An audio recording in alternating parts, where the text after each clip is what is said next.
All right, good evening. This is Evan. Uh, just making sure I'm getting set up a little bit early here. So if you guys can hear me, go ahead and type something in the chat. I don't think I'm going to show video today. I'm actually teaching from my garage. I was working on my motorcycle. So I don't think you want to see my garage. So I'm going to wait for you guys to confirm that you can hear me in the chat, and then we'll get going.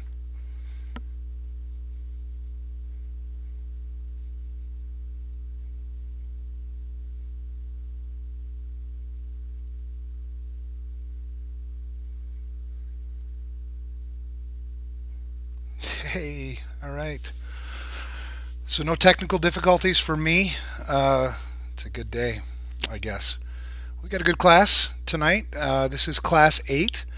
The date is May 11th, 2020. Sort of weird. I was thinking this morning, I don't know where April went. Uh, it's gone. It took me until May 11th to sort of figure that out. I don't know if you guys are struggling with the same thing, but life is still weird. Anyway, live from Evan's garage. Let's get going. All right, so we have another break on Wednesday. So we have tonight's class. This is class 8. We'll have a break this Wednesday. We'll pick it up again on Monday, the 18th, where Brad will be taking class 9. Class 10 then next week, Wednesday, will be Ryan back with you again. So hope you're all doing well. By now, you should have at least gotten through chapters 1 through 5. At least your first pass. I don't know if you guys remember the first class we started. I told you how I did this study. There really wasn't much in terms of study material back then. And what I ended up doing was reading the book 3 times. I read the book the first time, didn't understand anything that I was reading. The second time I read it, I started putting kind of globs together, concepts started to kind of come together. And then the third time I read the book, really I was focusing on mastery. So if you're following the same way I did it, that's not uncommon. So if you are reading the book for the first time and nothing makes sense, if you're, last week I know that Ryan was covering a lot of acronyms when you talk about all the network telecommunications things. If all that seems like, a separate language to you, that's fine. That's sort of normal. Just fight through it. You'll be fine. But anyway, if you haven't gotten through chapters 1 through 5, it'd probably be a good idea to do that. Take the time during the break, maybe, to do that. If you do have questions about things, there aren't any dumb questions. At least we wouldn't tell you that to your face, I don't think. But if you have questions, reach out. Ask somebody. We do have the online study group. It's really cool to see how many people are out there right now. And reach out. Ask us questions. Send an email to the CISSP mentor group or mentor program list, and somebody will get you an answer. We only have 115 slides tonight. We'll finish chapter 6. Seems like a lot of slides, but really the concepts today are fairly simple. They're fairly straightforward. I don't think there's going to be a lot of confusion tonight. I don't think we'll have any problem at all getting through all the material within our 2 hours. So sit tight. It'll be good. Quick housekeeping reminder. I add this to every slide, and I know you guys all got this already, but it's sort of a disclaimer now. Just on the online chat, behave yourself, I guess. You guys know this, but no discussion, politics, religion. Try to keep it focused on the content of the class. It is distracting for some people, and if it's distracting for you, go ahead and close that chat and just pay attention to the to the content, to the slides, to the video, to whatever I'm saying. There's always that option too. But anyway, we'll move on. Thank you for people who do play by the rules. There's always somebody who doesn't, but thanks for those who do. The study group, if you haven't been there yet, we still continue to get more people signing up for this, really daily. So it's really cool. I think there's people in the study group now who aren't even in the mentor program, so they're not following us live. That's fine. It's open to anybody. We don't discriminate on these things. That's the link to get into the mentor program. Usually within 24 hours, you'll get approved. And behave there too. So we a couple classes ago we had 550, 555, 603. I think it was the current number that I saw in that study group. Really cool. And for those of you who participate and answer questions and help other people out, kudos to you. We're all sort of in this together. That's kind of been the thing, I think, with the whole COVID and all that. We're all in this together. Well, it's true, though. We are in this together. So I'd love to see everybody who takes this exam pass this exam. I'd love to see everybody, have just an awesome career in information security. This is a great industry despite all the kind of dirtiness we have. So, yeah, stick with it. It's good stuff. You know me, we got to have a dumb dad joke first. Here's my dad joke for today. How did Darth Vader know what Luke got him for Christmas? He felt his presence. Stupid, I get it. But anyway, loosens things up. Let's get into some content. So, quiz. Here's our first quiz. What is the most secure type of firewall? Packet filtering firewalls, stateful firewalls, circuit level proxy firewalls, and application layer proxy firewalls. So if you remember from last Wednesday, a packet filtering firewall does nothing, doesn't maintain any state. It's really just nothing more than an access control list on a router. If a packet matches a rule, it'll either be forwarded or denied depending upon that rule.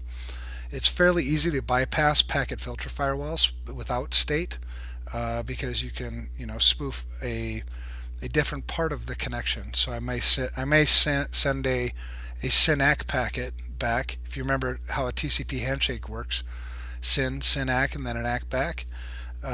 If there's a synchronized packet that's being blocked and I inbound, maybe a SYN-ACK isn't, meaning a response to a SYN coming from the inside of the firewall. Potentially I could get that SYN-ACK packet back, get an acknowledgement maybe from something on the inside, or at least probe for open ports easier. So packet filtering firewalls really aren't that secure. Stateful packet inspection firewalls or stateful firewalls are more secure. They do protect us against that type of an attack. But they don't inspect any of the traffic flow. They don't see, inside what data may be escaping in the communications. So stateful firewalls are more secure than packet filtering firewalls, but not the most secure of the four here. Circuit level and application layer proxies. Proxy firewalls just means it acts on behalf of you, so it actually terminates the connection and then establishes another connection that's acting on behalf of you to whoever you're communicating with. The difference between a circuit level proxy and an application layer proxy is a circuit level proxy typically only works up to layer 5. If you remember the 7 layers of the OSI model, so layer 5, maybe layer 6, but probably more layer 5, which would be session or transport layer. Whereas the application layer proxy works all the way through all 7 layers of the protocol stack, so it would actually be able to see the data within the communication flow. So your most secure of these 4 would be the application layer proxy. It's also going to probably produce the most latency in your communication, but anyway, that's your answer. So you guys probably all nailed that one. 2, what WAN protocol? Remember WAN, LAN, MAN, PAN, all that stuff? I'm guessing Ryan probably covered that. WAN, Wide Area Network Protocol, has no error recovery, relying on higher level protocols to provide reliability. Almost the UDP, if you will, of WAN protocols. ATM, that's not it. If you remember ATM, those are 53-byte cells. There is error recovery in that. There's also really good predictability. Frame relay, that's actually your answer. There is no error recovery in frame relay. SMDS and X.25 are both pretty heavy. So your answer there is B. Ta-da! All right, number 3, what is the most secure type of extensible authentication protocol? There's another one of your acronyms, EAP, PEEP, LEAP, all that good stuff. LEAP and EAP, or LEAP and PEEP, are both extensible authentication protocols, but they're not very secure. TTLS and TLS are both somewhat secure. They both have, client-server authentication. They both rely on cryptography, so everything's encrypted. The most secure of these two would be EAP TLS. That's also the open standard. TTLS is, if you remember, is Funk Software put that together with, I think, Cisco. The answer here is EAP TLS. All right, which endpoint security technique is most likely to prevent a previously unknown attack from being successful? Signature-based antivirus. If you remember that, it's signature-based only works on things that somebody has seen before. That would be written into a signature, put into your antivirus software. If something matches, it would trigger. That's not going to see something that's previously unknown. It's only known things that go into signature-based antivirus. Host intrusion detection systems, that doesn't tell us what type of host intrusion detection systems, whether it's an anomaly-based intrusion detection system or it's a signature-based. So B, there's just not enough information to answer the question. Application whitelisting would certainly work for any previously unknown attack, because the only things we're allowing through the whitelist are things that are specifically permitted. So when you talk about zero trust, that's kind of a buzzword going around in our industry today. Zero trust would rely upon, application whitelisting among other things. That one would definitely be effective against an attack that you've not seen before. And a perimeter firewall, again, not enough information. So your answer here is C. Easy peasy. 5. Which wireless security protocol is also known as the RSN, or the Robust Security Network, and implements the full 802.11 standard, the 802.11i standard? That one would be WPA2. This is somewhat a memorization. WPA was kind of a stopgap between WEP and WPA2. So WPA is an actual wireless security protocol. It's just not an official standard, so it didn't make, it was kind of a stopgap between the two. AES, if you remember that, that's the advanced encryption standard. That's WPA2 would use AES, but that's not a wireless security protocol. So D is your answer there. I feel like probably going to pass this test. So number 6, restricting Bluetooth device discovery relies upon the secrecy of what? So the key words here are device discovery. Not all of the security built into Bluetooth potentially. It's just device discovery. Device discovery in Bluetooth networks is completely reliant upon the MAC address. So the MAC address, if you remember that, that's the media access control address, part of the data link layer. When we talk about that 7-layer OSI model, sort of low level, that's a hardware address. Sometimes we use that MAC address and hardware address synonymously. Yeah, so A is your answer for 6. I don't know about you guys, but I pretty much aced that quiz, I think. And you guys did too. I was watching the chats as you guys were going through almost unanimously. You guys got the answers right. So kudos to you guys for either already knowing this or paying attention and picking it up. So good stuff. All right, let's dig into domain 5. This is chapter 6, Identity and Access Management, controlling access and managing identity. We've covered this, so some of these things are going to be reinforcement of things that we've already talked about in earlier domains. We talked about identity, we talked about authentication, we talked about authorization, and we talked about accounting, that IAAA. We're just going to build into that a little bit more. We're going to cover specific things that you will need to memorize for the test. Like you'll need to memorize type 1 errors and type 2 errors for biometric controls. A type 2 error is the false accept rate, and the type 1 error is the false reject rate, and then where those two crossover is the crossover error rate. We're going to cover all that stuff, but that's kind of the new things that we'll cover in today's domain. Pretty easy, really. All right, so our agenda, we're going to talk about authentication methods, access control technologies, and access control models, not the models that we talked about that Brad had to muscle through. That was painful. Painful for him, painful for all of us. This isn't that kind. We're not going to get that weird.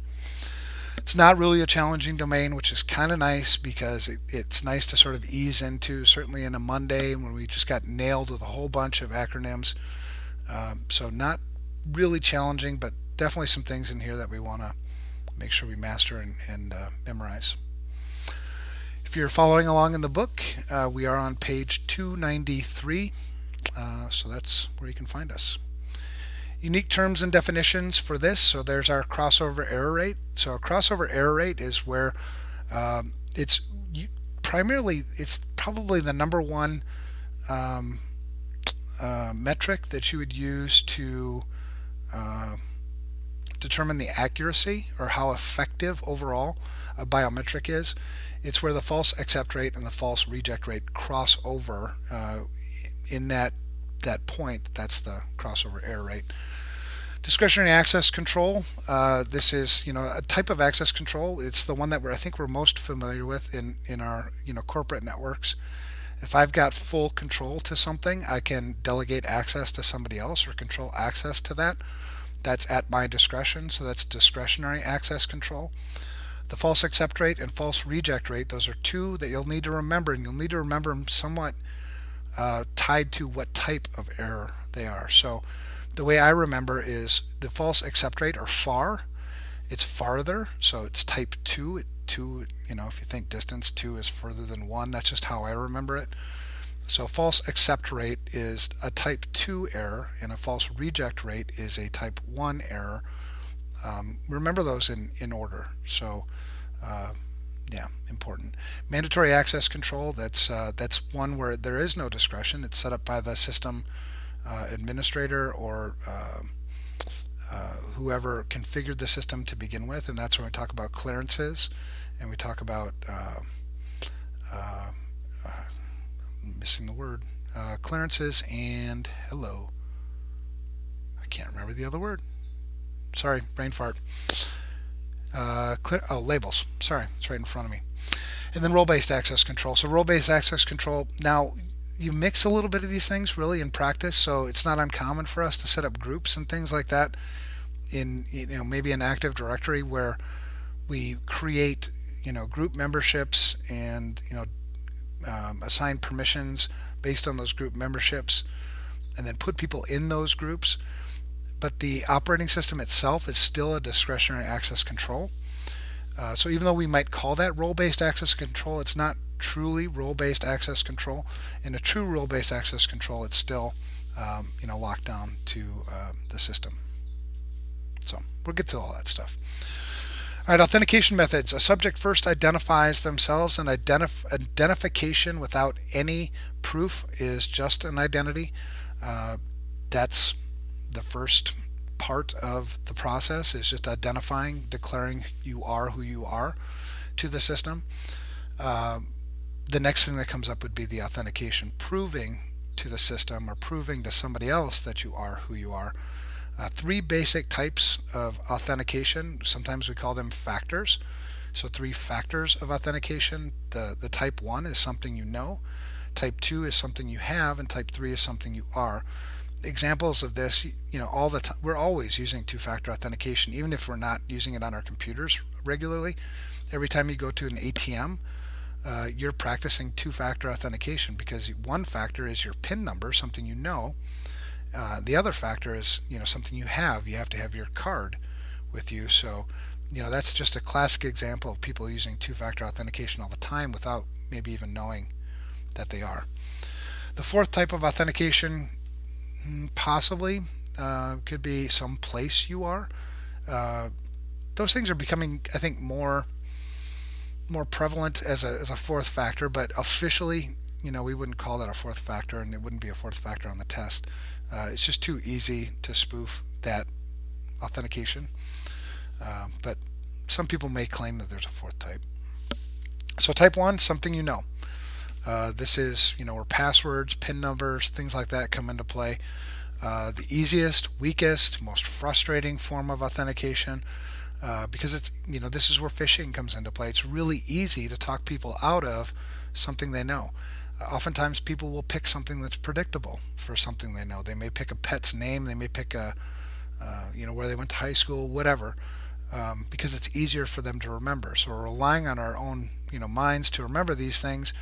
That can also be used against us for compromising this form of authentication when it's being used by itself. So a subject is granted access. So granting access actually isn't authentication. Granting access is actually authorization, but that authorization will come on the basis of the something that authentication. Now, it only works if I'm the only one who knows it. So if I share it with somebody else, well, now I've got two people that have different identities that use the same authenticator. So now I've lost the proof of I am who I say I am. So types of passwords, passphrases. Now the rule of thumb with passphrases, the rule of thumb with passwords, the rule of thumb with this form of authentication is long is strong. And the reason why is the longer it is, if you go back to encryption, we talked about key space. The longer a password is, the longer the key space, the more possible combinations there are, even beyond using special characters. So long is always strong. Long will trump complexity all the time. So passphrases are the way to go, certainly. Long static passwords comprised of words in a passphrase or sentence, because there's really two main types of attacks against passwords, which we'll talk about more. One is password guessing. That means I might guess what your password is. So if I know you well enough, maybe I'd be able to guess your passphrase. The other is password cracking, which is running through combinations of passwords trying to create the same hash as what your password did. Looking for that collision potentially is another way. But password guessing and password cracking are your two main ways to get passwords. The longer the password is, the harder it is to crack. Not necessarily the harder it is to guess. So if that makes sense. But the longer, the better. Less randomness per character, fine, good stuff, but in practice, long is strong. One-time passwords are used for single authentications. They change regularly. There has to be some form of counter in play, or there has to be some form of synchronization between you and whoever you're authenticating with in order for one-time passwords to work. If you go back to, encryption, we talked about the one-time pad. A one-time pad is ultra secure. If it's random, it's secret, and it's only used once. The same thing happens with one-time passwords. You only use them once, and if you only use it once, it's super duper strong, but it is more complex and difficult to manage, so it's not as common. So two different types here: passphrases, long is strong, and one-time passwords. This is just an example. There's all kinds of password checkers you can play around with online. Don't type your real password in it, but play around with passwords. So I took this passphrase here. My password is super strong, and then it will take whatever that number is, undecillion years. I think that's a really long time. Do you remember when we talked about work factor? As long as the password maintains security long enough to where the value of the data has expired, then it's long enough, right? So because the work, it would just take me too long. By the time an attacker got the actual password and got into your system, the data's useless to them anyway. So I think that many years, I don't think any of us are going to live that long. So that password is really good, and it would stay good given two things, because and I'm going to talk about some of the sort of confusion that NIST created last year with some of their new updated password guidance.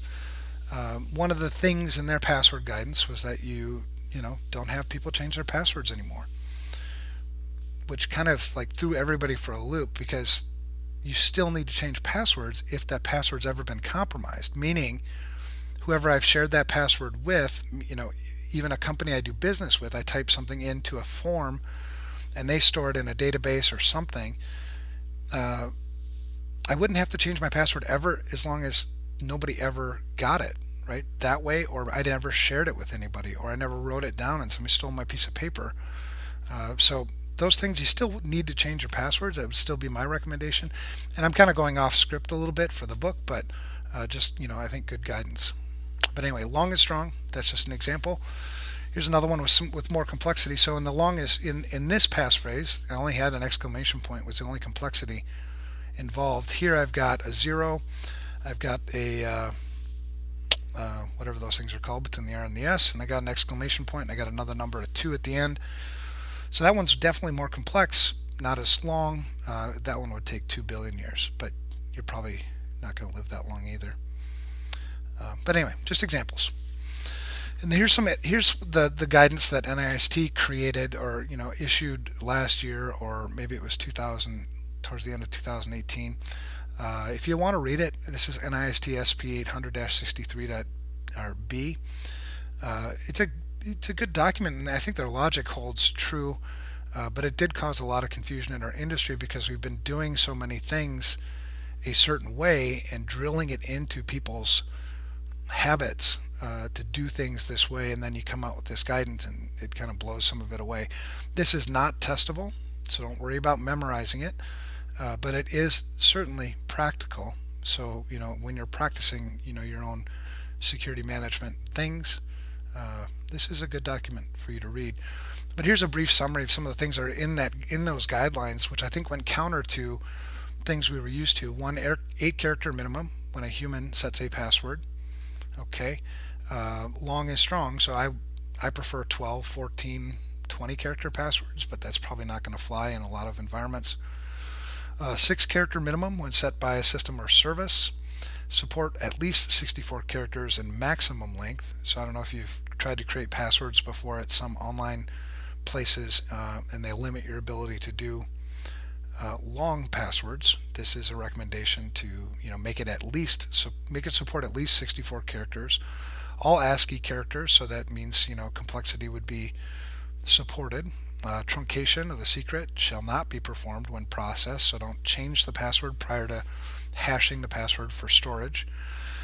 Check chosen password with known password dictionaries. So comparing it against there's tons of word lists out there. So if you're into password guessing or cracking,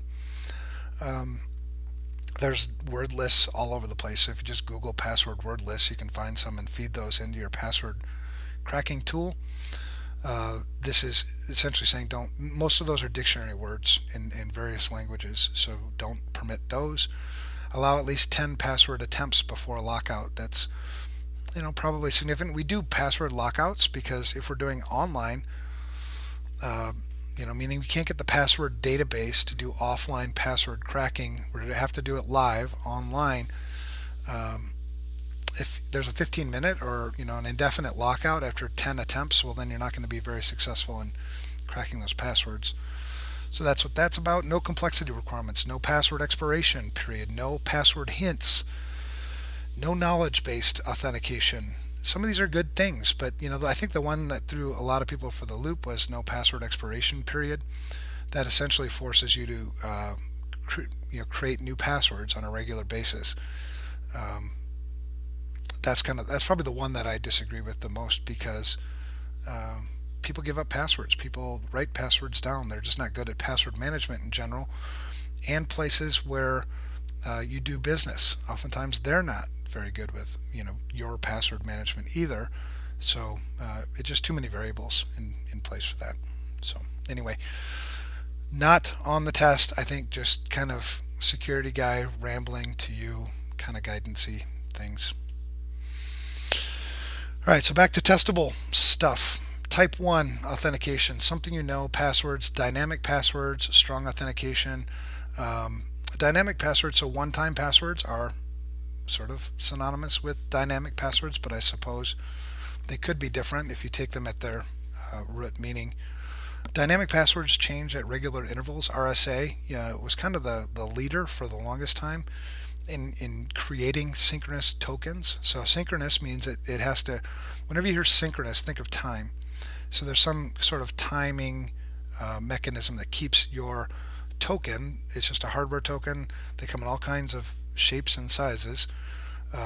Secure ID, it synchronizes that with an authentication server. So every so often, the code would change based on whatever time it was set. That's the dynamic part of the dynamic password. It makes it very difficult to crack. There was a time in 2011, I think it was, and I think it's in the slides where RSA had a breach, and the algorithm for synchronous token generation was compromised, so RSA had to reissue millions of tokens. So there's no silver bullet, in any of this stuff. One drawback of dynamic tokens is the expense of tokens themselves. People lose things all the time, so you have to, replace those things when they get lost or stolen. Not nearly as common today as they once were. Now people are using applications on the phone, Google Authenticator, things like that for kind of the same thing. Strong authentication, whenever you hear strong, think multi-factor. So we talked about the three factors: something you know, something you have, something you are. Multi-factor would be two of those three.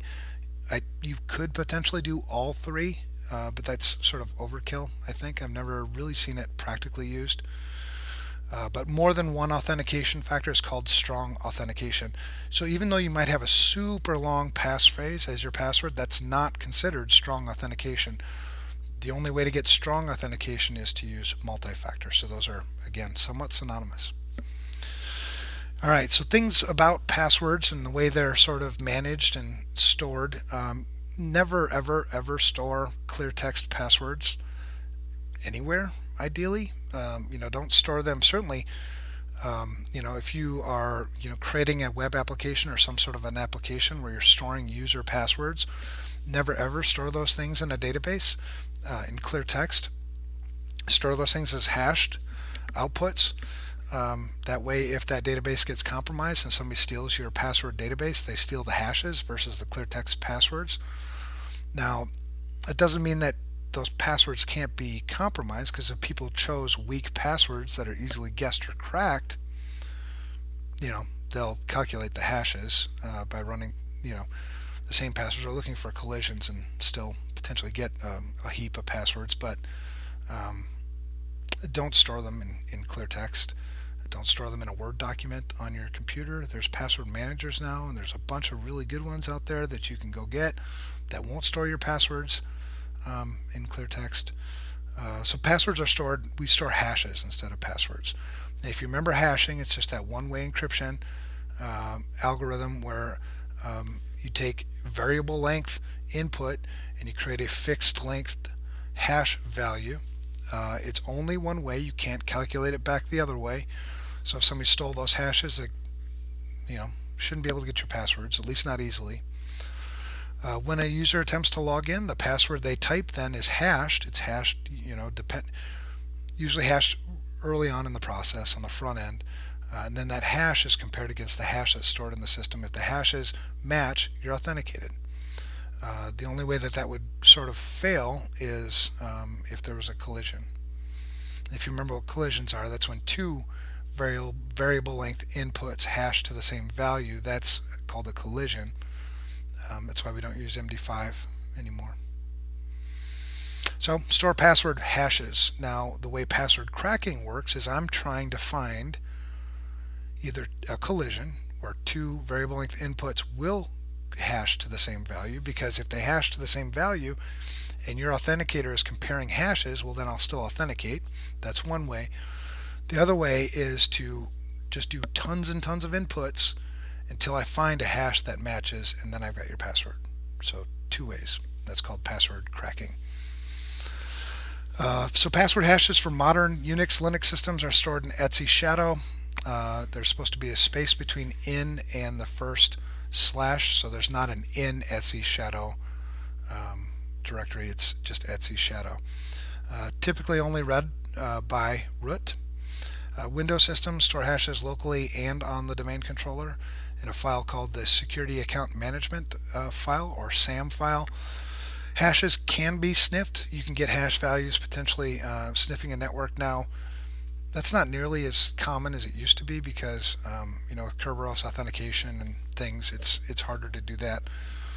But conceivably you could, and then once you've stolen hash values, then you just go through the cracking process that way. The SAM file locked while the Windows operating system is running.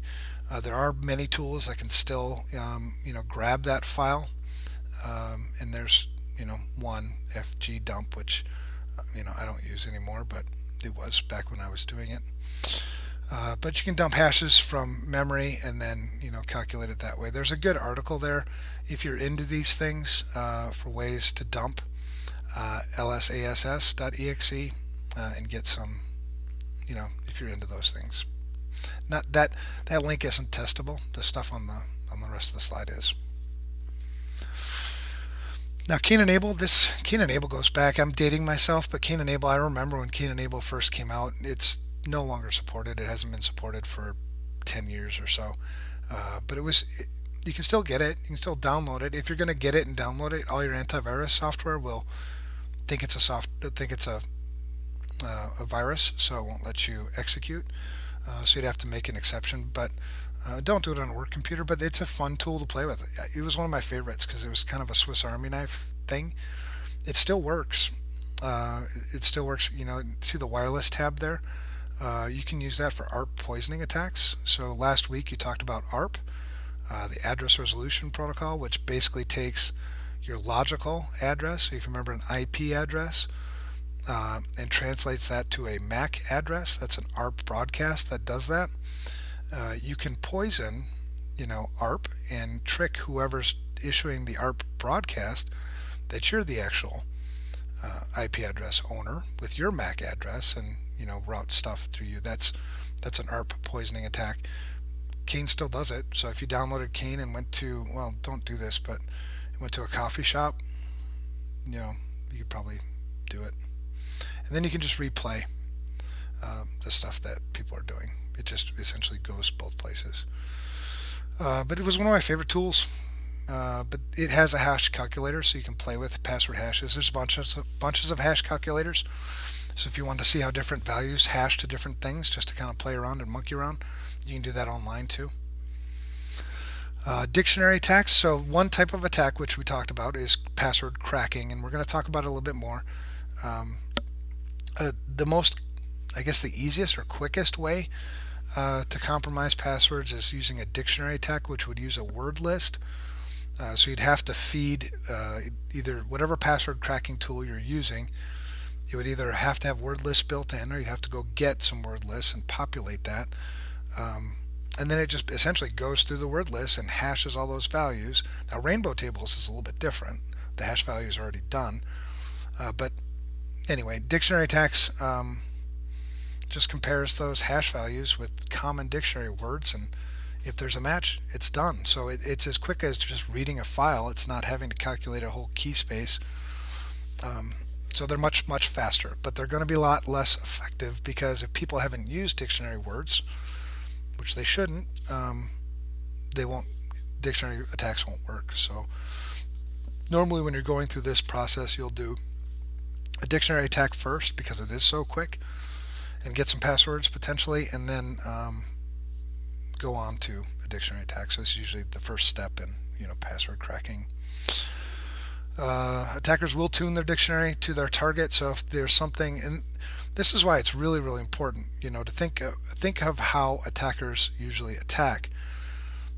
The good ones, if with some sophistication, the non-script kiddie people will do some reconnaissance first. They'll do some targeting, try to figure out what type of people work here and what are they into, and what industry are they in, what kind of hobbies do they have, stuff like that. Because you can use that for all kinds of different things. You can use it for make your phishing attacks more effective. You can also use it to make your dictionary, your word lists, a lot more effective. So just know that. Organizations, that's using special characters, even leet speak, right, where we would change I's to exclamation points and O's to zeros and E's to threes and things like that. Leet speak, we used to be somewhat effective, but all the word lists now have leet speak in them, so don't think leet speak's gonna get you by. And you could play with Keen Enable again and look at LM password hashes. Nobody uses they better not be using LM hashes anymore because they're not case sensitive. So that's one of the kind of downfalls with LM hashes. So hopefully all that makes sense. Essentially, what you need to remember on this slide is a dictionary attack uses a word list. It's very fast, but not very effective. It's only effective against people that have used dictionary words or some variations of those. These are the top 25 most common passwords by year according to Splash Data, which I think is interesting. There's certainly some patterns here. If you take the same thing and you put colors to it, you can see a color pattern emerge, so you can see where things have moved over the years, which is, visually, which is, sort of cool. I guess weird people like me do stuff like that. But for the seventh consecutive year, 1, 2, 3, 4, 5, 6 is the most common password, and even the 2 years prior it was number 2. I don't know. Hopefully you don't have any of these passwords. I'm just looking, making sure I don't. No, I'm just kidding. I don't. That 1Q2W3E4R, if you look at number 13 in 2019, it's an interesting one. It's just a keyboard pattern. But anyway, and same with 20. If you look at number 20 from 2018, exclamation point, ampersand, pound sign, dollar sign, just across the top, you can see the patterns. All right, and this isn't testable. I think it's just interesting information to know. All right, so one type of attack we talked about, dictionary attacks. Another type of an attack against type 1, meaning passwords, pins, things like that. Brute force attacks, and actually they're a separate, but it's a combination, would be a hybrid attack. But brute force attacks will always 100% be effective. It's just all of civilization might die before it actually gets done, because they're exhaustive in terms of time. In practice, what typically happens is people build what are called password cracking rigs. So if you look online for a password cracking rig, you can see how to build one. And essentially, it's just a really powerful computer, and you can build one for probably $6,000. It's just a really powerful computer with a lot of processor that will just crack through millions and millions of combinations of characters, calculating hashes to find matches. So I know at FRSecure we have a password cracking rig built specifically for this. But they'll always be effective if you have a long enough password. You'll be fairly well protected against brute force attacks. Attackers also use what are called rainbow tables for their password attacks. Those are probably when you start talking about rainbow tables, you're getting a little bit off just the true brute force, but really it's just a database that has lots and lots of pre-computed hash values already, so your computer doesn't have to go through the processing of calculating those hashes. That's slower than just reading a file. So reading a file is much faster for a computer than calculating hash values. So rainbow tables are much faster, but if it's not in the rainbow table, it's still not, it's basically just a really super big, powerful dictionary list, word list. Some of your rainbow tables are terabytes in size, so they're big. And hybrid attacks, just appending, prepending, changing characters and words from dictionaries. So it's not truly password cracking where you're going through every combination of characters. It's making variations of things that are in the dictionary, and this is where leet speak gets hit hard too. If it's not already in the word list, your leet speak, hybrid attacks will get them. So anyway, those are password attacks. Hopefully that's all making good sense. Here are some tools. Brutus is still around, even though it was released 20 years ago. These are just password attacking tools. You can go look at them. I'm not sure how many, if any of these will be on the test. I think it's more just for information purposes. If you like playing around, like I like playing around, so I've played with all these tools before. Rainbow Crack is another tool, so this would be using those rainbow tables. It just processes through rainbow tables. WFuzz is another one. That's a web application cracking tool. Cain Enable, my favorite. I'm so fond of this one. I had so many good memories with Cain Enable. I did a lot of fun stuff with it back in the day. Now I'm old. I don't do it. John the Ripper, still around, still free, open source. You know, one of the probably the most popular over the years password cracking tool.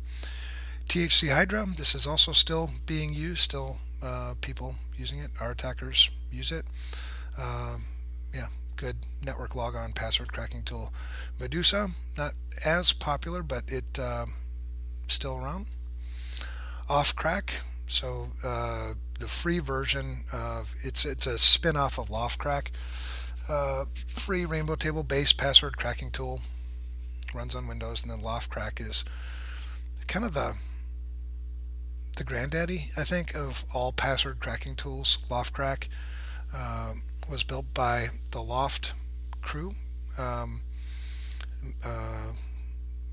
trying to think of names. I don't know. If you look up Loft L0PHT and look up Senate, you can watch the YouTube video of Mudge. That's what I was thinking of, Mudge and his crew giving the first ever Senate testimony about hacking.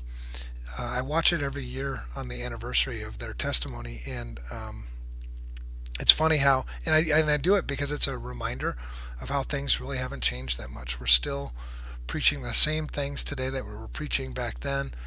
Still have the same frustrations with passwords and everything else. It's a good watch. And then Aircrack NG, which is for wireless, that's also still around. All right, more things about Type 1. So one of the things, if two passwords are the same, they will hash to the same value.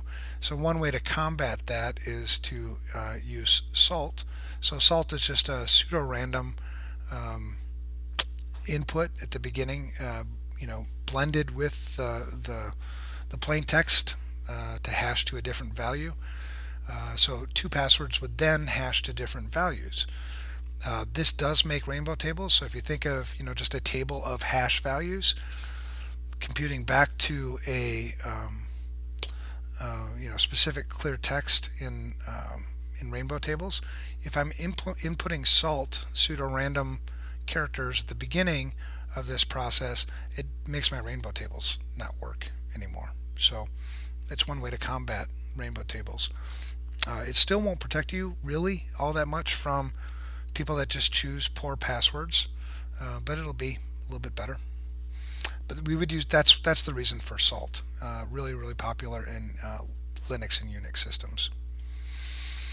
All right, so password management. Going back to I already mentioned a little bit about the NIST SP 800-63B guidance. This is the guidance that's going to be on the test, and this is the guidance that's probably a little bit better for you to follow. Minimum password management security features. So password history, set it to remember 24 passwords. And the reason why we do that is password reuse, right? You'd have to go through 24 password cycles before you could reuse the same password again. The maximum password age of 90 days, so that's your password expiration. The minimum password age of 2 days. The reason why you need to have a minimum password age is to stop. If I didn't have a minimum password age and you force somebody to change their password, they would sit there, and I've seen them do this. They would just sit there within 5 minutes and change the password 25 times so they could reuse the same password they were using before. If you have a minimum password age of 2 days, 2 days times 24, it's 48 days minimum before you can use that same password again. That's why you have that minimum password age. Minimum password length, 8 characters. I prefer 12 or 100, but I'm a security guy. Weird. 8 characters. Password must meet complexity requirements. True. This is just a simple setting within Windows. Store password using reversible encryption equals false. I don't even know why they make that a potential option, to be honest. Reversible encryption mean that we're not using hash values. All right, so these are the minimum password security controls by the U.S. Department of Defense, DoD, adopted by the Microsoft community. Um, and you've seen it. I mean, people write passwords down. You've written passwords down. For people that you just can't break that habit, you know, tell them to write it down and at least put it in their wallet, because then they'll know when their wallet is stolen. Maybe it's better than a sticky note. It's better than under the keyboard. And I've got all kinds of stories later, like other stories, cool stories. I'll tell you one. I was working at a pharmaceutical company, pharmaceutical sales guy. So we were doing help desk was doing a laptop refresh, right? And so that's where you're collecting all the old laptops and giving them all new laptops. Well, so they were storing all these laptops in um, like a locked cabinet, and as the security team, sometimes we'll just do spot audits, right? It's not anything formal. We've got a great relationship with IT, so they're not feeling, oh no, security's here. We just decided to do a spot audit, and what we were looking for was people that had written passwords down on their laptops, just to see if this is maybe something we should train on. So we'd gone through and we found a bunch of them that did. One in particular though caught our attention, and it was not only was it username and password, but it was also E-Trade username and password and PIN number. So the PIN number was to execute options for this person. And in pharmaceutical, if you've ever worked in pharma, they hand out stock options like M&Ms. So you show up to work, hey, more stock options. So this guy had over, I don't know, probably $600,000 in executable, exercisable stock options that anybody who had that laptop could have taken and exercised and transferred those funds anywhere. So he essentially would have lost probably his retirement. I mean, it's at least $600,000 personally that would have been gone, and he would not have been able to claw that back. There's not the same rules there as they are for banks, right? So don't write your passwords down, seriously, ever. All right, password control. Complex passwords are hard to remember. We've talked about this already. Users who do write them down and leave them in a secure place, just don't write them down. There's password managers, and they're awesome now. I mean, I use Password Safe. I'm sorry, LastPass. LastPass it just works, right? As long as something works for me, I'll just continue to use it. There's Dashlane, there's Password Safe, there's tons of them out there. Get one and use it. I think in my password database right now, there's 160 some odd passwords in there. There's no way in hell I'd be able to remember all those. So you got to have some system, to do it for you. All right, so that was type one. That was something something you have physically, something you have. So a phone. That's why text-based. For that second authentication, SMS. And I know that there are people out there that say, well, that's hackable. Well, yes, all of it is hackable. So, yes, you could do a SIM swap and get somebody's second factor with an SMS authentication, but you're probably going to notice if somebody did a SIM swap because your phone's not going to work anymore. Um, there's a limited time period where that can actually work. So, don't split hairs like that. And I'll show you, I think at the end of this section of the deck, a friend of mine, Roger Grimes, who did a really good presentation at RSA in 2019 and a couple other times about 12 ways to hack multi-factor authentication. So multi-factor authentication itself is not a silver bullet. It just makes it harder, right, for attackers. Makes it less likely. This is about risk management, not risk elimination. If I make it less likely, that's one of the two things that go into risk: likelihood and impact, right? So we're just trying to make it less likely, make it harder for attackers, reduce risk. So anyway, I preached. Something you have requires the user to possess something. A token, we've talked about hardware tokens. They're not nearly as common as they used to be. YubiKey, is another something you have. So there are hardware things that you have. Possessing car keys, credit cards, ATM cards, smart cards, cell phones, paper documents, those are all things that you have physically. That's type 2. Types that'll be on the exam potentially: synchronous, dynamic tokens. So synchronous means there's got to be some synchronization. Think time. is the most common, but there are also counters. So counters are a little less effective because they're a little more predictable, but they're synchronized with a central authentication server implemented in hardware, like the FRSecure ID, or in software. So your Google Authenticator, which most of us have, is a software synchronous dynamic token. Essentially the authentication server, which is maintaining synchronicity with your device, expects a certain value depending on whatever time or count.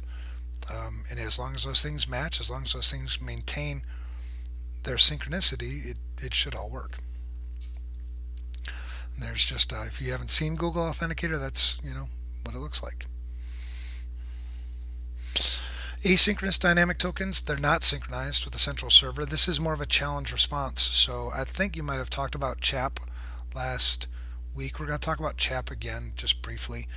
But there's a challenge and then there's a response. There's an expected response based on the challenge. If that response comes back, then essentially that's the authentication. But there's no synchronization between the two.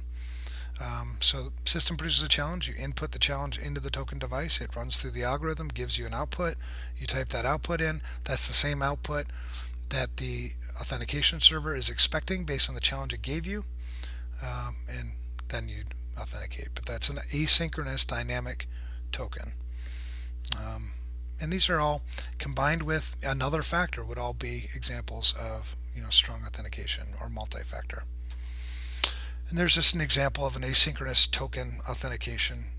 The system, prompts the user, says, "Hey, here's a challenge." You take it, put it in your little secure ID, type in that usually 4 or 6-digit PIN, something like that. You put that in with the challenge value, and you'll get a response back. You type the response in, the authentication server is expecting that response, and that's it. So pretty straightforward, I think. And this is just the news story from 2011. This was really, really disruptive back then if you were around in information security back then. But 40 million secure ID tokens had to be replaced because somebody got in and got the math, got the algorithm and the method by which the authentication was being handled. So that was costly for them. All right, type 3. So this is something you are. These are biometrics. These are physical characteristics. It's something you are. It's either physical characteristics or it's a byproduct of a physical characteristic. So one of those is dynamic keyboard. So it monitors the way you type. So that's not actually physically who you are. It's a characteristic of who you are. So splitting hairs, but think of type 3 as being something you are. Used to establish an identity. This is a form of authentication, a proof of identity. Physical traits, physical characteristics, habits, sometimes voice patterns, all those things fit into this third type of authentication. Should be reliable, should be only you produce this thing or are this thing, and nobody else is, for it to be effective. Now, if you store like images, if you store like a picture of my face in high resolution, that's going to take a lot of bandwidth and a lot of storage, and it's going to slow things down. So typically we don't store the whole value. You store smaller sets, and sometimes it's just minutia, which is extracted from the image. And if they're done well, you can't rebuild the image from the minutia. So I know that's one of the things about something you are. Other authentication types I feel more comfortable with because I can change them if they've been compromised. I can change my password. If somebody got my password for whatever reason, I can change it. If somebody got my phone for whatever reason, I can get a new phone. I can change that. The one thing about type 3 authentication is if somebody gets my fingerprint, I can't easily change my fingerprint. I can't easily change my face. I can't easily, you know what I mean? So that's the one kind of fallback with bad thing with type 3 authentication. You rely on the system, manufacturers of biometric devices they're not supposed to store full images. They're not supposed to store my face, but they do. Unfortunately, they're supposed to store the minutia, almost like a password hash of my face, so that you can authenticate. My face would only create these one mapping of this one minutia to authenticate, but I couldn't build my face back from it, kind of thing. Um, yeah, ideally that's the way they would do it, but they don't. Hopefully, you guys see what I'm saying a little bit. Other things about Type 3 authentication: biometric fairness, psychological comfort, safety. People don't feel as comfortable with fingerprint scanners. People don't feel as comfortable with retina scanners, even hand geometry scanners, especially now, right, with COVID. Even putting your hand on a hand geometry scanner cause people some, psychological trouble. You have to consider that when with Type 3 authentication. You don't have to consider that nearly as much, or if at all, with Type 1 or Type 2. So psychological stress, privacy issues, um, they have to be fairly quick. People are not very patient, so they want authentication to happen fast. So it's got to process fast. It's also got to enroll fast. Um, yeah, all those things are important.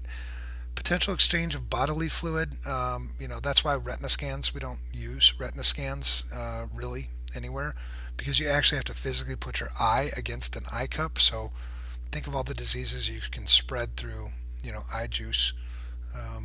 What's that one? Pink eye? That would go bad. And other things. Either in fingerprint scanning, nowadays, especially with COVID. So fully passive controls, such as iris scans, may be preferable because there is no exchange of bodily fluid. You just stand close enough and it reads it from a distance. So all things to consider when you're doing Type 3 authentication. We've all seen spy shows on TV and we're like, oh yeah, that'd be really super cool to have, this cool thing, but yeah, whatever. Probably not worth it. Two things with biometric: enrollment and throughput. So enrollment has to be fairly painless for somebody if they're going to use it. 2 minutes or less, is a good rule of thumb. And then throughput, the process time, how long it takes for the system to check your biometric against the database within the system, should be super fast, right? 6 to 10 seconds, and people start freaking out. You get lots of complaints if it goes any longer than that. So these are things to consider and all testable things. All right, on to the accuracy of biometrics. We've got the false reject rate, and that's a Type 1 error.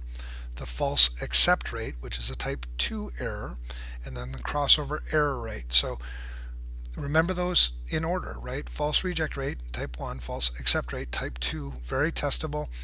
And the way I remember it is false accept rate. It's far. It's just 2 is farther than 1. Dumb, but it works in my brain, so that's the way I use it. So false reject rate, this is when somebody's been rejected by the system when they should have been accepted by the system. From a security perspective, this is always more acceptable to us. We don't want people being able to authenticate when they shouldn't have, which would be a false accept rate. So security people prefer false reject rates. Your users prefer false accept rates. So you're going to have this, back and forth. And just remember the type errors, Type 1 and Type 2. And then where those two, cross is called the crossover error rate. And this is just talking about what I was saying before about how biometric devices should be storing minutia, not full images, not full reconstructions of biometric things. And that's it's really important, because if those things are compromised, man, they're gone. That's one reason. Another one, it's more storage, it's more processing power, it's slower response time. All those things come when you store full images. So the crossover error rate is just where those two cross, right? The false accept rate and the false reject rate. This is the true sort of accuracy of the biometric system. And as one drops, the other one raises, and vice versa. They play off each other. This is what it ends up looking like, and I think you have the same image in your book. There's your crossover error rate. This image calls it an EER, crossover error rate. I wonder what E is. I don't know, whatever. think of it as crossover error, right? All right, types of biometrics, fingerprints, certainly the most widely used. We've probably all used fingerprints at some point. Um, they don't take a lot of storage. They're pretty fast in terms of enrollment and throughput. Um, yeah, just the most common, and people are the most. I think it causes them the least amount of stress to do. Fingerprints. The minutia is that mathematical representation of the fingerprint. And you've got ridges, whorls, bifurcation, and others. When you look at a fingerprint up close, those whorls and ridges and the bifurcation. Those are all just they all make up the image, I guess, of your fingerprint. You don't need to know specifically what whorls, ridges, and bifurcation are. Just know that those are related to fingerprint um, biometric. Retina scan. So retina scan, people don't like retina scans because this is where I've got to put my eye on a cup and be read by a laser. This is testable. So the capillaries that feed the retina, the back of the eye, they're all unique. Um, and that's what's being read, the capillaries in the back of the eye. The sad thing, another reason why these are not used really anywhere is because there's all kinds of healthcare privacy issues related to retina scans. You can tell if somebody's pregnant, you can tell if they have diabetes, you can tell if they have high blood pressure. All those things could potentially be read through a retina scan. So we steer clear of these. All right, so yeah, exam warning. There you go. Don't use retina scans if you can help it. That's what a retina scanner looks like. Yeah, I don't know if you've seen one before, but you just put your eye up to that and there you go. Iris scan is another biometric control related to the eye, but this is passive, meaning you're not going to have to actively touch anything. Here, the camera just takes a picture of your eye. It's the colored portion, and the color patterns of each eye is unique to each person, and even twins. So, irises are a very good form of authentication. They're expensive, so they're not quite as popular, and I think there's more psychological just discomfort with iris scans than maybe a fingerprint or a fingerprint scanner. So iris scans, they're pretty awesome, but expensive and not as common. And that's what an iris scan would look like. You just essentially look into you look at a dot in the reader. Hand geometry scanners. These are kind of easy to get past. In some cases, but essentially it's taking measurements of your hand. So you put your hand in the scanner, it's taking measurements of length, width, height, girth, all that stuff is all taken into account in a hand geometry scanner. And the way these work is it's not the image of your hand again that's stored. It's a mathematical representation of those characteristics. Pretty fast, pretty common. I think the most common place I've seen hand geometry scanners has been in man traps in data centers, probably. So not super popular, but yeah. And that's what a hand geometry scanner looks like. And in this particular scanner, this is oftentimes you'll type your PIN, so you have a PIN number. You see the key code on the keypad on top, and then put your hand in. Other types of biometric controls, keyboard dynamics. This is how you type. Lots of studies have been done, and I think these are become much more accurate. But the way I type is different than the way other people type. How hard I push keys, how my dwell rate around keys, going from one key to another. All those things are, pretty, I guess, unique to me. So keyboard dynamics works pretty good. Cheap to implement. There's really no psychological impact here because people are used to using keyboards all the time. So it works fairly good. Dynamic signatures. This is the way people sign their names. It takes into account pressure. So you'll sign on a keypad that is a pressure pad. yeah, it just measures how fast you get from one character to another, and loops and all that stuff. It's those have come a long way too. But that's another type of biometric. Type 3 voice print. Voice print is used. I think the most commonplace voice print is used is um, uh, probation and parole officers. I think use voice print often when you have to call in. So what they'll do is oftentimes they'll put, if you're under house arrest, they'll put the thing on your wrist, on your ankle, and then you have to call in from the phone number that's associated with your home. So you usually have to have a home phone number, and then you say words. You repeat words back just to authenticate that you are actually that person who's still at home. That's one way I've seen voice print being used. You can replay because you can record voices and just play them back again. That's usually why in those recording things that they won't ask the same. They won't ask you to repeat the same things over and over again. So that's meant to prevent that. But voice print is another way of doing biometric. Facial scans. These are used a lot more than people realize. Facial scans are used in a lot of court buildings. They're used in sporting events. They're used in casinos. They're used a lot more than we probably feel comfortable with. The accuracy is still in doubt. I think in a lot of ways it's nowhere near as accurate as people would I think lead you to believe. But yeah, also called facial recognition, getting better and better all the time. Super Bowl 35 was the first major sporting event where they use facial recognition. I think that's in your book as well. That's not necessarily testable. I think it's just kind of important. Things have changed a lot since then. Yeah, absolutely. The Apple iPhone X, my Windows 10 uses facial recognition, and yeah, so it's all over the place now. And you got to wonder, like, where do these images go? Yeah, it's just all kinds of stuff. Anyway, one more thing about multi-factor authentication. Don't let your guard down thinking that this is a silver bullet. Well, as long as I've got multi-factor authentication, I'm all good. You're not.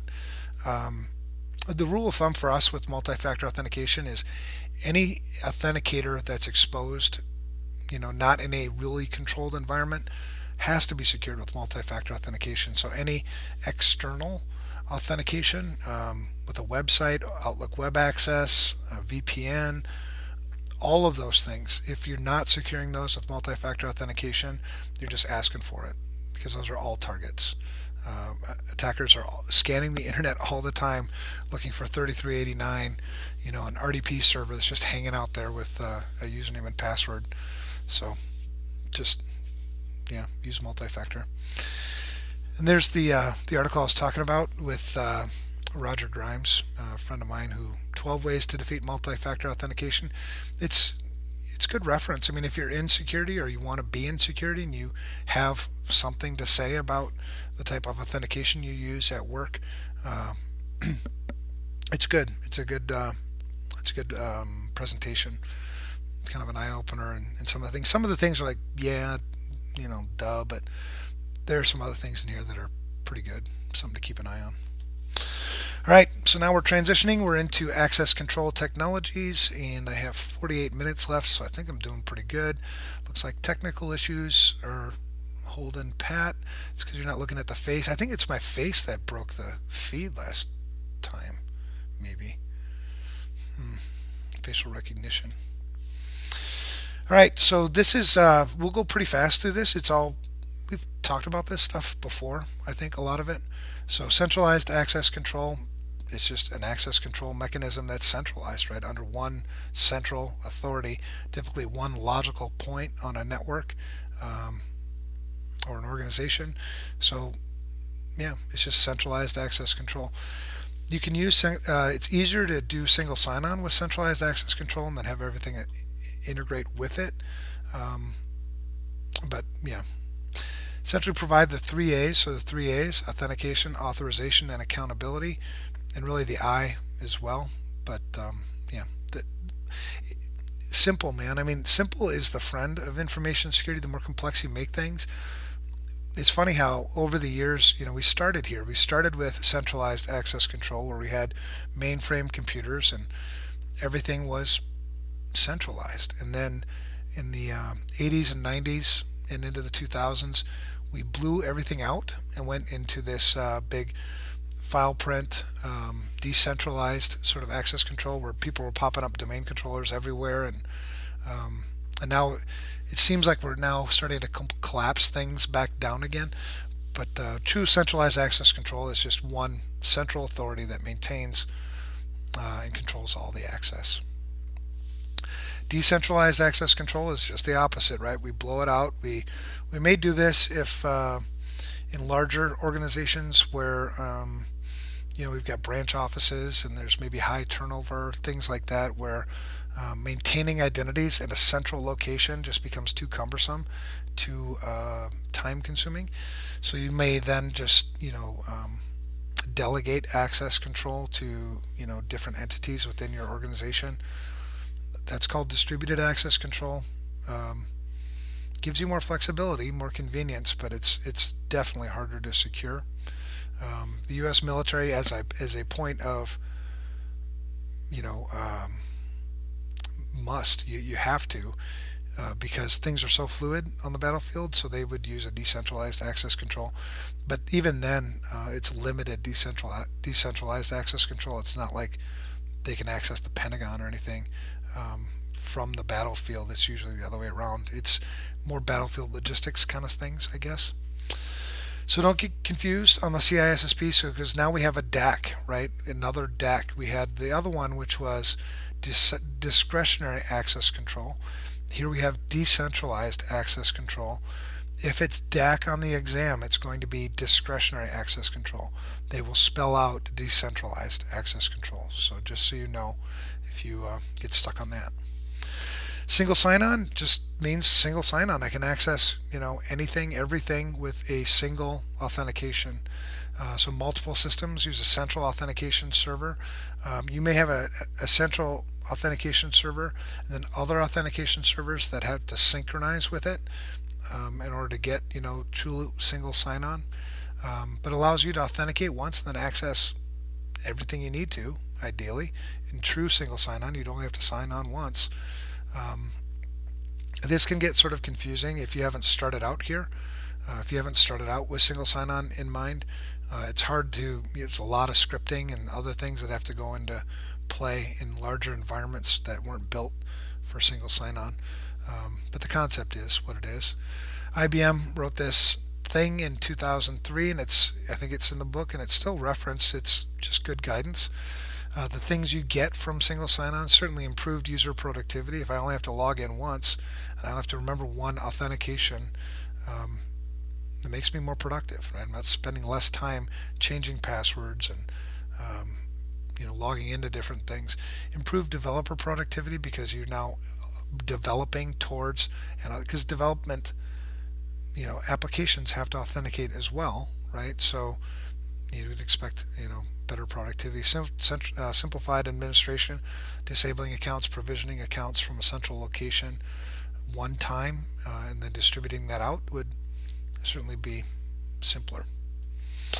Disadvantages of single sign-on: difficult to retrofit. I already kind of alluded to that a little bit. If you have a lot of legacy systems or systems that weren't built for single sign-on, it becomes kind of hard sometimes to get those things to talk to each other and integrate with each other. So that can be hard. Unattended desktop. So if somebody walks away and I don't have, they haven't locked their workstation, or the lockout isn't short enough, there's a window there. The same thing that user can access, so can somebody sitting there. And a single point of attack. If I just need to attack that one authentication to get access to everything, potentially. So those are some disadvantages to single sign-on. Like everything in security, right? It's give and take. So access provisioning lifecycle. This is just some of this is really common sense. You've got essentially provisioning. I mean, if you were to truly simplify access provisioning, it's just create, enable, exit. It would be more provision, manage, deprovision, and in the management you'd have change. but keep it as simple as possible. That particular cycle that you see on this slide is not going to be on the exam, but understanding that identity is a life cycle is going to be in the exam.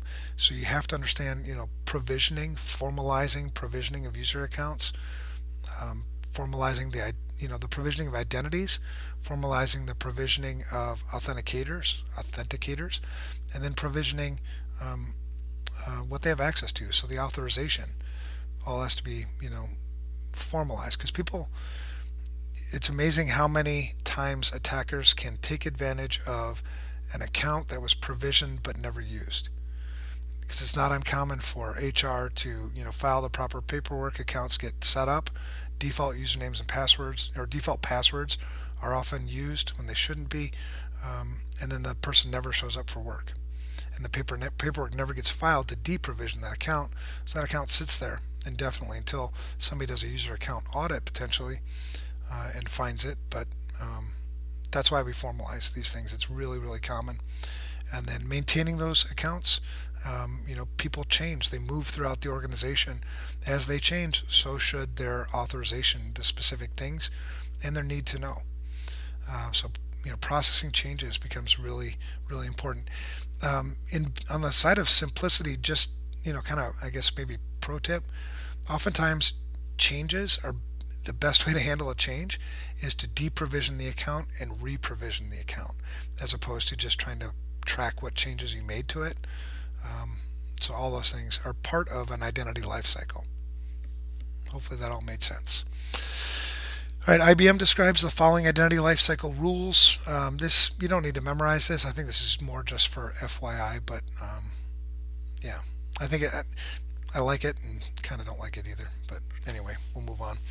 Authorization creep happens when people change roles within an organization and they maintain previous privileges and rights that they had in the new role. So as they continue to move, they continue to get more and more authorization potentially. That's called authorization creep. User rights or entitlements reviews. We call this identity and access management, IAM. And identity and access management, one of the mistakes people make when they try to do both together is they're actually separate things, right? Identity management is going through, an example would be going through Active Directory and confirming all of the identities that are in Active Directory are still legitimate, right? Somebody hasn't left that you missed, or somebody who was provisioned actually did start and is actually working there. And we use all kinds of last login times, things like that. That's identity management. The next part of that is, once you've kind of got your hands around identity management, the next thing is access management, right? What do these identities that are all legitimate have access to? You combine them into one, right, with identity and access management, but really it's separate things, right? So yeah, user right reviews regularly. And how regularly is commonly asked question. This is usually a function of turnover. High turnover environments, you should be reviewing access rights a lot more often. If you can do this real time, which I think is nearly impossible, but if higher turnover, more often, you get what I'm saying. All right, federated identity management, just think a single sign-on on a much grander scale. So usually between organizations, they may be sharing resources. So you've got a federation identity management. PKI is usually built into federated identity management. So you have digital identities, you'll have encryption built in because somebody validates or vouches for identities in a federated identity management. What you see here on the slide is probably enough for you, but you've got SAML, OAuth, OpenID are all examples of federated identity management. FIDO is now the FIDO Alliance. If you've ever read anything about the FIDO Alliance, their goal is to get rid of passwords altogether, but that has some blend of federated identity management in it too. Yeah, so that's probably good enough. Other things around single sign-on, we've got identity as a service. So this is, we talked about software as a service, platform as a service. This is just identity as a service. So somebody's going to maintain this for you. They will, according to whatever rules you set up with your identity as a service, um, provider. Um, they'll maintain the identity. So they'll have a formalized provisioning process, a formalized management process, a formalized deprovisioning process that are all kind of managed for you. Lightweight directory access protocol. This is so things are in identities and authentication. Things about the identities are all stored in a directory, and LDAP is just a way to read or parse that directory. It's a common open protocol, runs on TCP UDP port 389. This would not be a port that you would ever want open to the internet. Um, Probably ever. You'd have to have like a super good business reason for that. LDAP-S is the same thing as LDAP, just using encryption, two different ports. Maybe you can make a case for that being open between 2 points, but I wouldn't do that either. But just these are access protocols that can be leveraged by a single sign-on to read the directory. All right, this is very testable. So Kerberos, spend some time getting familiar with these key concepts around Kerberos. Don't have to memorize everything. You don't have to memorize every step in the process, but memorize things like ticket granting ticket and ticket granting service and KDC, the key distribution center. Those are all going to be things that are going to be on the exam that you'll need to know what they are. But Kerberos is just an authentication protocol. It was built by MIT way back when. Still used today. It's a different version, so Kerberos has evolved since the original version. But Kerberos is an authentication protocol used by Windows. Frequently asked questions. If you want to know more about Kerberos, this is a place where you can kind of find the latest, I guess. Network authentication system. We talked about Needham and Schroeder. That's a key distribution model. That becomes really important because we have secret keys that need to be transmitted on the network to provide the authentication. And we'll see it in a diagram coming up soon. So this allows those keys to be exchanged between the client and the key distribution center, and between the client and whatever resource that they need to access. Those things would all need to have that public key encryption from Needham Schroeder. Allows entities communicating over networks to prove their identity with each other. So this is mutual authentication. So it's not just authentication of the client and the KDC. It's also authentication between the KDC and the client and whatever resource it's all this mutual authentication that goes all over the place. Data stream integrity. So if something changed, it's all encrypted. So if something changed in the communication, it should be easily detectable. It also, it's not prone to replay attacks. So all these things are important about Kerberos. Oh, I think I accidentally said that. Didn't I just say Needham Schroeder was a public key encryption? It's actually symmetric. Sorry about that. But you'll see how it works here in a minute. So single sign-on with Kerberos uses secret key encryption, mutual authentication for clients and servers, no network sniffing because everything's authenticated. Replay attacks don't work unless there's a compromise of the key distribution center potentially, but even then. Current version of Kerberos is version 5. It's an open standard, RFC 4120, if you want to know more about that. Here are the key components of this. Would be a slide that you'd want to memorize. The principal or the client, that's you at your computer. You're the principal in requesting service or trying to authenticate with the network and systems that are on the network. The realm is really the scope of the Kerberos network. If you think of in a Windows world, the domain, right? It's a logical separation or administrative unit, I guess.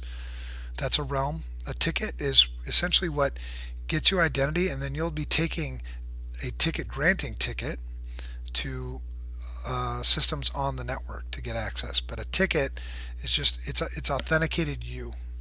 as the principal. Credentials, that's the ticket and the service key combined. The key distribution center is the central thing in Kerberos that controls it all. The ticket granting service is a service running typically on the KDC, and then the ticket granting ticket is what gives you access to something. And then client servers is the communications between the two. So this might seem kind of foreign, and that's fine the first time. You'll want to memorize this and then take it here. So Sam, who's the principal, needs a ticket. So he sends a TGT to the key distribution center. Oftentimes the key distribution center contains the authentication service. That's what's actually going to authenticate you, and that ticket granting service. And then it'll give back to the principal the ticket granting ticket, which you would only be able to decrypt with your password hash. From there, you would then request a service ticket. Then you would get a service ticket. Then you'd present the service ticket to whatever resource you need to access. And then you would set up that session. So you can just plot these things onto here, and it gives you kind of a logical understanding of how it all sort of works together. There's also this, if you like this diagram better, it's just another diagram trying to help you make more sense of the steps in the process. Kerberos itself will be highly testable. Knowing what these things are will be highly testable. Knowing the details of each one of these steps, probably not as highly testable. It's more for practicality. And same with this. And you'll definitely want to know the strengths. So the strengths is mutual authentication. Everything on a Kerberos realm is authenticated. It's very difficult to penetrate that. So to compromise a KDC or put in a new KDC wouldn't work, because the new KDC doesn't have access to those keys that are used for the authentication. It's also not going to be susceptible to replay attacks. Those are the strengths for Kerberos. The primary number one weakness about Kerberos is that the KDC stores plain text keys. You can change that. I mean, things have evolved, but for the test, KDC stores plain text keys. So if you compromise the KDC, which would be the target on any Kerberos realm, you can compromise everything in the realm. So KDC and TGS, the ticket granting service, which runs on the KDC, are single points of failure. If they're down, there's no more authentication. Yeah, really uncommon for replay attacks to be done during the lifetime of the authenticator, because they do happen. The lifetime is fairly short. Well, potentially. I guess it depends on how it's been configured. But anyway, the number one weakness, and the one that would most likely be on the test, would be the KDC storing plain text keys. And so a compromise of the KDC compromises everything. That would be the number one thing to memorize. All right, so after Kerberos, then comes Sesame.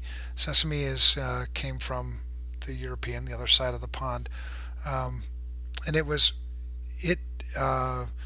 essentially the same way as Kerberos, except for its KDC, or its I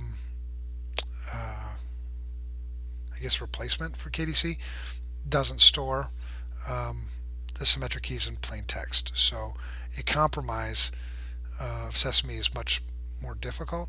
It didn't really catch on much here in the US, more of a blend of, I think, Kerberos and Sesame. But if you want to know more about Sesame, it would be on the test. Sesame would be on the test, and it would be that it was essentially a replacement for Kerberos, and it doesn't store plain text keys. That's what you need to remember about Sesame. Other access control protocols and frameworks. Radius is very popular. Radius is just an authentication protocol, usually really common for remote access authentication. Third-party authentication system, there's RFCs, so it's open source. Uses UDP 1812 and 1813 for different things. 1812 is for the authentication, whereas 1813 is for the accounting. So you go back to that IAAA, authentication and accounting. Um, there are other ports. You can make it run on multiple other ports, but 1812 and 1813 are the ones to remember the most. Consider the AAA system, authentication, authorization, and accounting, all built into the Radius protocol. And there's so many different flavors of Radius, blends of Radius, where people have extended it. Um, yeah, so, but just memorize this stuff and you'll be fine. So request and response data is carried through attribute value pairs. Every attribute value pair carries an an authenticator and an accounting. So you can see the different codes. This is according to the RFC, but like I said, there are so many extensions to this. Memorizing this would be more than fine. Access request, access accept, access reject, accounting request, accounting response, access challenge, and then some experimentals. But those top 6 would be the most popular. Yeah, an open standard with Radius. That's how it works. So the packet type is an access request, so that's where it would start. Username and password by default carried in plain text, so you probably have something on top of it. Access, accepted or rejected, and then you'd have the accounting pieces that would come after that. Pretty straightforward. This is just another diagram of an architecture of a Radius. So you have the access clients, the network access servers, which essentially serve as proxies to the Radius authentication server itself. This is a really, really common, and actually it's sort of the default architecture for Radius. And you notice also that the user accounts database isn't stored on the Radius server. That's also very common. Diameter was a successor to Radius. Not really all that popular. TACAX and TACAX Plus became, I think, more popular. But it improved the authentication authorization. It improved the framework. It gave you a lot more flexibility on what things you wanted to track in terms of accounting. Because the AVP field, instead of 8 bits, where you only have 260 possible accounting metrics and things that you could track, with diameter you have 32 bits, so a lot, very, very extensible. You could use a single server with diameter versus Radius, which would require many servers. You can see in that previous architecture. Uses TCP as opposed to UDP. A little more overhead, but much more reliable. And there's the draft standard RFC 3588 if you want to read it. That's all you need to know about diameter. TACAX and TACAX Plus became really popular along Cisco. As Cisco got more popular, TACAX and TACAX Plus also got a lot more popular. Centralized access control. Users send their ID and a reusable static password for authentication for TACAX. That's not for TACAX Plus. UDP port 49, you could, if you wanted more reliability, use TCP. Reusable passwords, obviously that's not a good thing. TACAX Plus gives you the ability to use dynamic passwords and to use two-factor authentication. So TACAX Plus became the replacement. They're not compatible, so it's either using one or the other. Nobody's using TACAX anymore. At least I haven't seen it in a long, long time. Yeah, sort of works a lot like Radius. It's just maybe a little more formal. Like I said, it became real popular when Cisco sort of came out, or became more popular. So Radius only encrypts the password. TACAX Plus encrypts everything, essentially below the header. There's just the difference between the two. A little more overhead in terms, a little more chatty, but you get a lot more extensibility with TACAX Plus. All right, PAP and CHAP. So PAP, don't use it. It's bad. It's clear text. It's old. Nobody is really using it, I don't think. You can see the RFC 1334. That's a long time ago. Not a strong authentication method. Everything is sent in clear text. It's just a simple, here's my password and here's your authentication. I mean, it's or here's your approval. So PAP is old. It was replaced essentially with CHAP. So CHAP RFC 1994 also been around a long time. With CHAP, passwords are never sent across the network. It's a challenge and um, a response. So the challenge would contain something from the server, and you essentially the client would mix, or hash, or there's multiple ways to set it up, but would mix the authenticator with the challenge, and the server, knowing the password itself, would calculate the same thing, and so it would expect a response. Um, and if it gets that response, then it would authenticate. So the passwords are never sent on a CHAP network.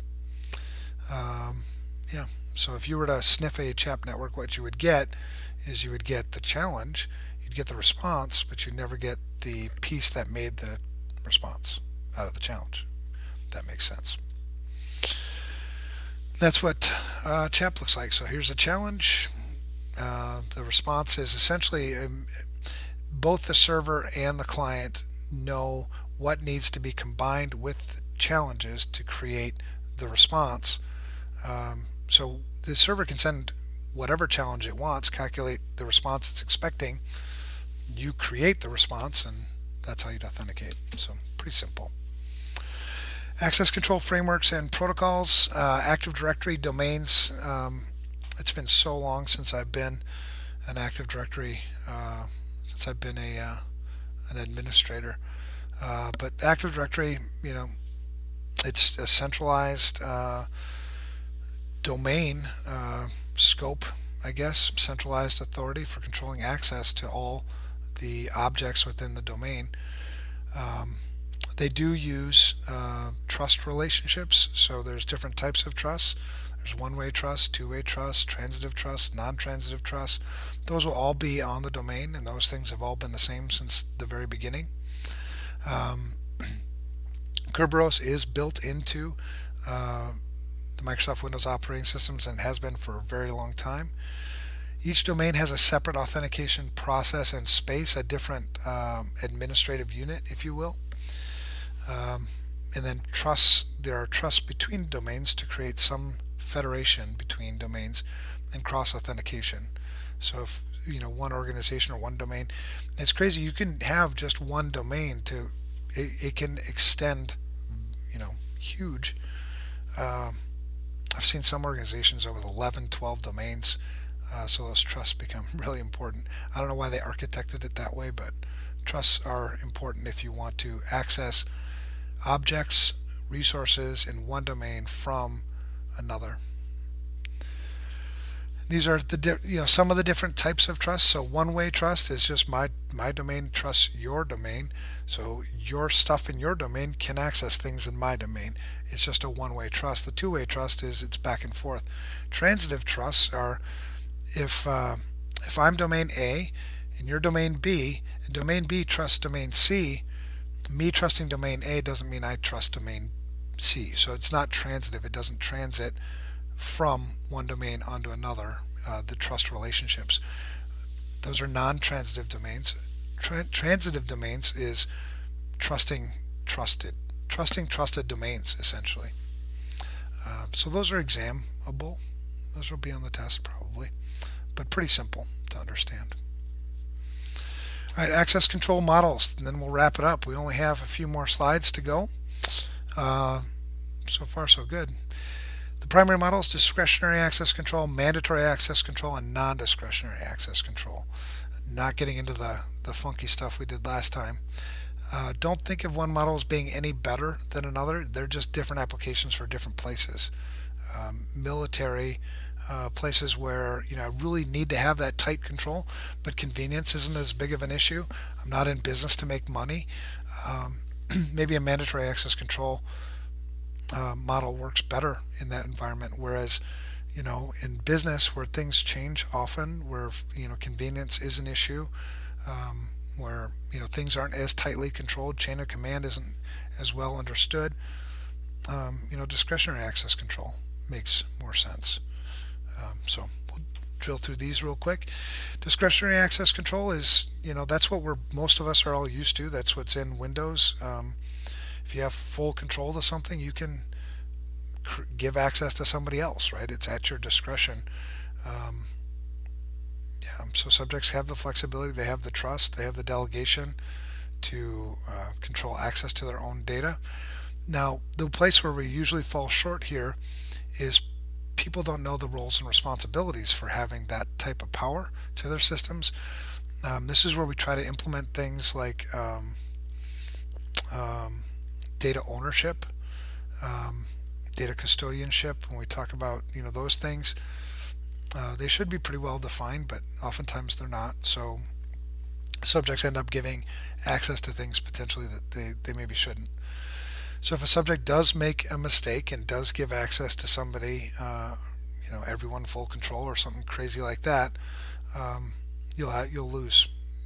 Obviously lose confidentiality. If people are poorly trained, they'll also leave yourself open for ransomware attacks and similar things like that, where you haven't controlled, you know, read, write, access, throughout the environment. So discretionary access control, it's a double-edged sword. You definitely have the convenience. It's easier to make money. It's easier for businesses to operate, assuming that things are going well. But when things go bad, it can get really bad when, discretionary access control is used. Mandatory access control. So this is system enforced. It's set up at the beginning. It's very rigid. Control is based on your clearance and the object's label. So subject's clearance and object's labels. You also typically have to put in a need to know here as well. So just because subject does have clearance to access a specific object doesn't necessarily mean that they should. So subjects and objects have clearances and labels. We've talked about this before, so it should all be familiar now. Different labels: confidential, secret, top secret, secret but unclassified. There's a lot of different labels that can be applied to objects. You need to have the proper clearance to access those things, at least equal to, or greater than, at least equal to. Subjects cannot share objects with other subjects who lack the proper clearance. That's a violation of the system monitor, or the mandatory access control. Usually focused on preserving confidentiality, so more of a Bell LaPadula than versus a Biba. There, I said it. Expensive, difficult to implement, very rigid. Rules have to be or followed strictly. So this is why it works better in like military or government environments. Chain of command is really well understood. Process is really well understood. But the fact that it's expensive and difficult to implement is one of the reasons why it's not prevalent in the private sector. Clearing users is an expensive process. I don't know if any of you have ever been through top secret clearance, but it's expensive. There's interviews that have to be taking place, background checks, extensive background checks. I mean, it's a lot of work that goes into clearing somebody for that type of access. So, and that's expensive. Examples of Mac systems: Honeywell's Scomp and Purple Penelope are two examples. And there are some others. These are some that you can play with if you wanted to, which I don't know why you would. But LIDS is one. The Linux Intrusion Detection System is an old. These are all pretty old, but yeah, they're out there if you want to play with them. So it's not like you would never ever see them. It's just in the private sector, it's pretty rare. Non-discretionary access control. So this is it's not mandatory access control where you've got the hard clearance and labels, but it's also not something you can change. So it is system enforced, and it's not the role-based access control that we're used to in the discretionary access control. You have specific roles that are defined. The permissions for that role are defined, and people are put into that role in the system, and that's the access that they get. So it's not discretionary, it's non-discretionary, but that's basically how it works. And we try to create something similar with our discretionary access control, and we call it role-based access control, but it's not truly role-based access control. This is. All right. content and context dependent access control. So it depends on the content and the context. The most common context dependent access control metric or criteria is time. The most common content access control would be what thing you're trying to access, based on sort of who you are and where you're coming from. So not full-fledged access control models, but they will play out, I think, just add more detail to an access control model, just an additional control. So content, dependent access control, the content of the specific thing. So within a database potentially, not as common as context. Context is fairly common, like we would only allow you to access remote. It was more common like when you had dial-in access, I think, because you would only allow you to dial in from a potential, from a specific number during a specific time of day, something like that. But those are just additional sort of granularity to existing access controls. And voila, 7:49, and we're done. So we made it through Class 8. And I think all that stuff was fairly easy. I think a lot of it was practical, things that you can use, in day to day. I don't think there's a lot of things in that domain that that you can go ahead and forget afterwards. It's all pretty good stuff. Try to catch up in your reading.